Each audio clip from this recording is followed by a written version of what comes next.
Kisah pemuda kaya, anak bos besar, pemilik 73 perusahaan, yang menjadi cleaning service. Dalam versi novel, bagian 44, Kaori yang keluar rumah. Di tengah hujan yang lebat, ia naik mobilnya. Ayah dan mamanya yang ada di dalam belum mengetahui, karena suara hujan yang terdengar agak begitu kerasnya. Kaori pun menjalankan mobilnya, menuju ke jalan raya, depan gerbang perumahan, untuk ke tempatnya Kenshin. Tak lama berselang, Kaori pun tiba, dan benar saja, Kenshin masih di warung itu. Kenshin pun melihat mobilnya Kaori. Kaori sendiri, ia langsung menghampiri. Dengan payung di tangannya, Kaori berjalan ke warung itu. Kemudian Kenshin menyapa, "Kaori, hujan-hujan gini kamu keluar. Malam-malam pula, baiknya tadi kamu di rumah saja." Kaori pun menjawabnya, "Kamu malah tanya gitu. Kamu aja di sini nggak bisa pulang. Lagian aku kesini mau menjelaskan. Apa yang kamu lihat tadi? Aku bersama si Alex itu. Itu hanya menemui tamu Sai. Nggak ada hubungan apa-apa. Kamu kok melihatku tapi nggak masuk rumah? Jangan-jangan kamu marah ya? Kamu cemburu ke aku? Langsung pulang gitu? Nggak jadi mampir ke rumah?" Kenshin menjawabnya, "Aku nggak cemburu Kaori. Nggak marah pula sama kamu. Cuman tadi nggak enak aja. Kalau aku masuk ke rumah, entar mama dan ayah kamu menyambutku agak lain. Nggak seperti sebelumnya. Kan ayah dan mamamu sudah tahu siapa aku ini. Jadi aku khawatir, orang yang bertamu di rumahmu sedikit banyak akan terganggu. Malah entar aku yang banyak ditanya oleh ayah dan mamamu." Kaori malah menyahutnya, "Ah, itu hanya alasan kamu Sai. Kamu yang nggak gentle aja. Nggak seperti pertama ke rumahku.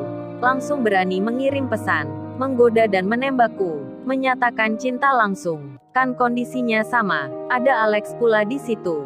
Tapi kok sekarang nggak berani?" Kenshin menjawabnya, "Ya beda Kaori. Kan di waktu itu, mama dan ayahmu belum tahu. Jadi nggak mengapa aku begitu." Kaori pun membalasnya, "Kamu Sai gitu nggak cemburu? Berarti nggak sayang ya sama aku?" Dan hujan yang masih lebat. Tiba-tiba terdengar suara guntur yang keras. Kaori pun terkaget dibuatnya. Sampai ia langsung sedikit berlari, menuju ke Kenshin. Kaori pun berpegangan pada Kenshin di dekatnya. Kenshin pun terdiam. Sambil berdiri ia tersenyum, melihat Kaori seakan memeluknya. Kenshin pun lalu bicara, "Udah Kaori." Suara gemuruhnya sudah mereda. "Makanya, kalau hujan deras gini, kamu jangan keluar rumah lagi. Ini coba, ada suara guntur. Kamu jadi takut kan?"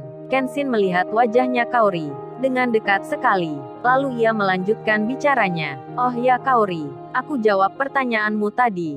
Nggak cemburu itu bukan berarti nggak sayang sama kamu. Kan aku lihat kondisinya dulu. Kalau si Alex kan aku udah tahu. Nah lain lagi kalau kamu sama seorang cowok yang belum aku lihat, itu baru aku cemburu." Kenshin tersenyum sambil melihat Kaori. Kaori pun demikian. Kemudian Kaori bicara, "Oh ya Sai, aku mau tanya, cara mengemudi mobil itu yang kamu beri kemarin. Aku takut salah menekan tombolnya. Soalnya ada banyak sekali, entar malah menabrak orang. Kan bisa ribet jadinya." Kenshin menjawabnya, "Ya udah, besok aku ajari kamu cara mengemudikan yang benar." Kaori pun bertanya lagi, "Tapi aneh juga Sai, kamu punya mobil sendiri, ada kendaraan di rumah. Kok ke rumahku naik angkutan umum? Masuknya jauh pula. Apa kamu nggak capek ya?" Kenshin menjawabnya, "Kaori, sekiranya aku nggak punya itu semua, apa kamu masih suka ke aku ini? Mencintai lelaki yang tak punya apa-apa?"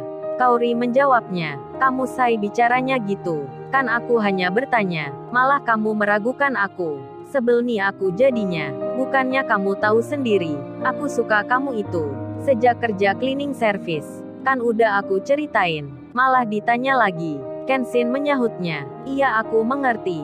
Kamu jangan cemberut gitu. Makin cantik aja jadinya. Aku kan malah sayang ke kamu. Sweet-sweet, asyik-asyik." Kenshin makin berani aja ngegodain Kaori. Kaori pun menjawabnya, "Halah Sai, kamu bisa ngegombal aja, merayu-rayu gitu." Kenshin pun bicara, "Oh ini loh Kaori maksudnya. Kalau aku ke rumahmu, pakai angkutan umum, dan jalan kaki pula, itu kan membuktikan kalau aku cinta beneran ke kamu. Ini kamu lihat sendiri, hujan-hujan pun aku ke sini. Malam-malam pula, Sampai nggak bisa pulang. Hahaha. Kenshin tertawa, masih ngegodain Kaori. Dan Kaori lalu bicara, ya udah Sai, kalau gitu kita balik aja ya. Pulang ke rumahku. Ini hujannya mungkin nggak reda. Biasanya kalau gini makin lama.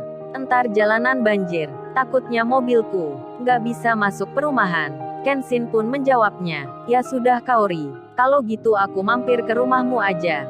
Tapi apa entar nggak ngeganggu? Nggak merepotin kamu? Kan ini sudah malam sekali. Waktunya orang istirahat. Kaori menyahutnya. Nah itu kalau kamu di sini Sai. Kamu malah yang ngeganggu. Ngeganggu yang punya warung ini. Masa dari tadi ngopinya masih di sini terus. Nggak pulang-pulang. Kan yang punya warung ini pingin tutup juga. Pingin istirahat. Masa nungguin kamu terus? Mau sampai pagi ya? Ayo Sai kita balik. Pulang ke rumahku. Sambil tersenyum, Kenshin mengiyakan. Mereka lalu naik mobil, kemudian melaju, masuk ke perumahan. Di lain tempat, Pak Junedi, temannya Pak Henry, saat ini bicara pada anaknya, yang tak lain itu si Alex. Pak Junedi bertanya, gimana kamu Lex? Apa kamu siap ayah lamarkan nanti? Pada Kaori anaknya Pak Henry. Mungkin minggu besok, lebih cepat lebih baik. Si Alex itu menjawabnya, kalau saya ini sudah siap sekali ya. Sudah nggak sabar ingin menikah. Apalagi sama Kaori itu. Sudah cantik wajahnya. Kerjanya pun manajer. Keluarganya baik-baik. Dari golongan orang kaya. Siapa ya yang nggak mau? Sama wanita yang sempurna. Kayak Kaori itu. Ayahnya pun menjawab. Iya itu benar Lex. Ayah juga memikirkan hal yang sama. Lagian nanti kamu. Sudah nggak usah beli rumah. Kalau sudah menikah. Kaori pasti minta kamu. Untuk tinggal di situ. Kan rumahnya sudah besar. Punya mobil baru pula. Mobil mahal itu Lex. Mobil Lamborghini. Si Alex menjawabnya. Iya ya Alex tahu hal itu. Dan ayahnya bicara lagi. Oh ya Lex. Kamu kemarin beri kado Kaori. Emangnya habis uang berapa? Kamu membeli motor dan handphone. Si Alex pun menjawabnya. Kira-kira itu. Tak sampai 40 juta ya. Hal itu memang sepadan ya. Sampai ayah dan mamanya Kaori. Saat itu juga senang. Tadi aja waktu ke sana. Penyambutannya hangat sekali. Saya sampai merasa dihormati ya. Ayahnya pun menjawab, baguslah itu Lex. Kalau kamu jadi nikah sama Kaori, pasti kembali semua. Kamu malah makin kaya. Mobil mewah itu, pasti juga milikmu. Waduh rupanya begini. Ternyata aslinya Pak Junedi. Di samping ingin menjodohkan anaknya, ternyata juga menghitung harta. Si Alex pun demikian. Cinta sekali ke Kaori, hingga ia merasa yakin, di bulan depan nanti, dirinya akan menikahi Kaori. Lain si Alex, lain pula Kaori, ia tak sedikit pun, menaruh perasaan ke Alex. Malah kini Kaori lagi bahagia, lagi senang hatinya, meski hujan-hujan.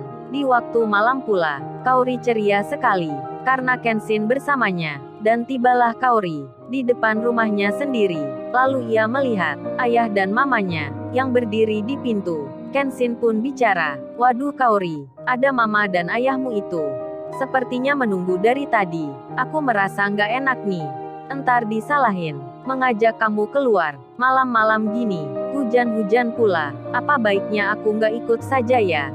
Masuk ke halaman rumahmu. Aku turun di sini saja. Kenshin bercanda, menggoda Kaori. Kaori pun menjawabnya, Sai kamu kok lebay gitu sih ya?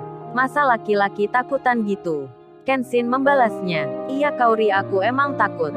Aku takut entar dikira oleh ayah dan mamamu, mengganggu perjodohanmu dengan si Alex itu. Kaori pun menyahutnya, aku marah lo kalau kamu bicara gitu. Emang kenapa sih Sai? Nggak godain aku sebentar? Nggak enak ya rasanya? Dari tadi godain terus. Kenshin menjawabnya, ya itu Kaori, karena aku sayang kamu. Masa gak boleh sih ya?